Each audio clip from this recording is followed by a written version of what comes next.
बैठ गए आप। तो मुझे लगता है एक तरफ आप कहते हैं हम सेकुलर हैं और दूसरी तरफ एजेंडा जो लागू करते हैं उसको सांप्रदायिक रूप से कॉम्युनल आधार पर लागू करते हैं। इस देश में 12 लाख से अधिक साधु संत और पुजारी रहते हैं, लेकिन ये लोग इमामों के लिए वेतन की घोषणा करते हैं, एक पक्षीय कार्रवाई करते हैं। क्या एक सेकुलर एजेंडा है? दिल्ली की सरकार ने किया, पश्चिमी बंगाल की सरकार ने किया, महाराष्ट्र की सरकार ने किया। क्या यही सेकुलर एजेंडा है? सांप्रदायिक आधार पर ये लोग बांटते हैं समाज को। उसी प्रकार से उससे भी खतरनाक स्थिति, आतंकवादियों पर दायर मुकदमे वापस लिए जाते हैं और उसके बाद भी ये कहते हैं कि सांप्रदायिक हिंसा बनी रहे। महोदय, चर्चा का विषय होना चाहिए कि आखिर सांप्रदायिक कौन है, कौन है सांप्रदायिक? महोदय, जो हम लोगों ने जाना है, जो हम लोगों ने समझा है, इस सांप्रदायिक वह होता है जो कहता है कि मेरा इष्ट या मेरा देव या मेरा पैगंबर ही सर्वश्रेष्ठ है। उसके मानने वालों को तो जीवित रहने का अधिकार है, शेष को नहीं। मुझे लगता है वह सांप्रदायिक है। हिंदू जीवन दर्शन कभी इस बात की इजाजत नहीं देता। जियो और जीने दो पर विश्वास हमारा दर्शन करता है। और दुनिया की कौन सा मजहब और कौन सा ऐसी कौम है जिसको विपरीत परिस्थितियों में हिंदू दर्शन ने अपने यहां शरण न दी हो, उसको फलने फूलने का अवसर न दिया हो? कौन सा ऐसा है दुनिया के अंदर?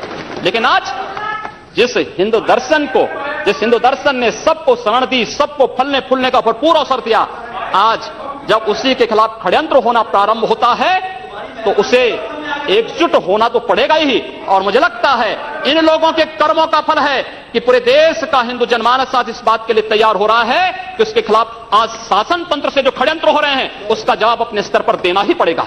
और आज वही स्थिति सामने आई है। महोदय, मैं पूछना चाहता हूं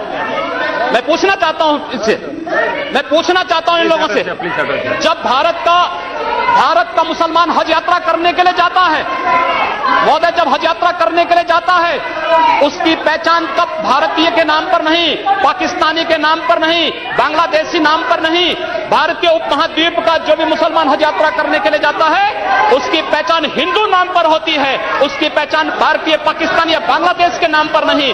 लेकिन अगर उसी हिंदू पहचान को हम इनके ऊपर यहां पर लागू करने का प्रयास करते हैं, इनको बुरा लगता है।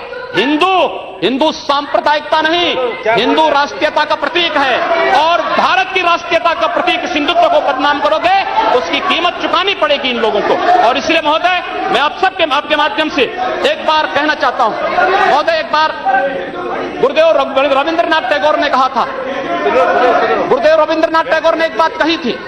उन्होंने कहा था अगर भारत को समझना है, अगर भारत को समझना है, बैठ गए आप, अगर भारत को समझना है तो मैं भारतीय अस्मिता को पहचानना पड़ेगा।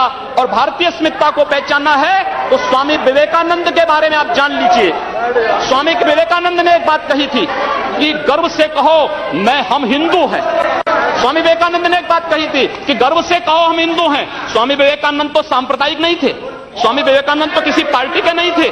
स्वामी विवेकानंद ने तो भारत का प्रतिनिधित्व किया था पूरी दुनिया के अंदर। और दुनिया के अंदर जो हिंदू आज पूरे देश के अंदर, पूरी दुनिया के अंदर अपनी सहिष्णुता के लिए पहचाना जाता था, आज उस हिंदू के साथ किस प्रकार का व्यवहार किया जा रहा है, वह कश्मीर से विस्थापित होता है, उसे कश्मीर से निकाला जाता है।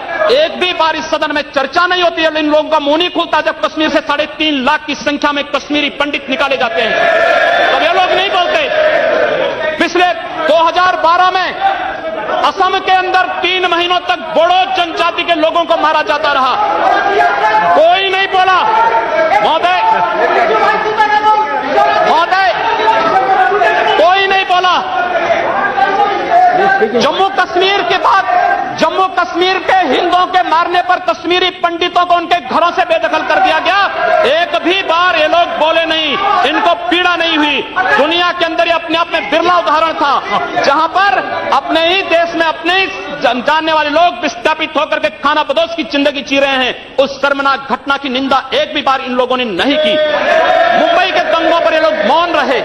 जमशेदपुर और भागलपुर के दंगे कांग्रेस के समय हुए थे, एक भी बार इन लोगों ने उस पर चिंता व्यक्त नहीं की। और तो और 1984 में इस देश के अंदर जिन सिख गुरुओं का योगदान इस देश को बचाने और इस देश की धर्म और संस्कृति, इस देश के समाज को बचाने में बहुत महत्वपूर्ण थी, उन सिखों के कत्लेआम पर भी इनको शर्म महसूस नहीं होती है। और आज लोग इस देश के अंदर बात करते हैं सांप्रदायिक सौहार्द की, इनका पूरा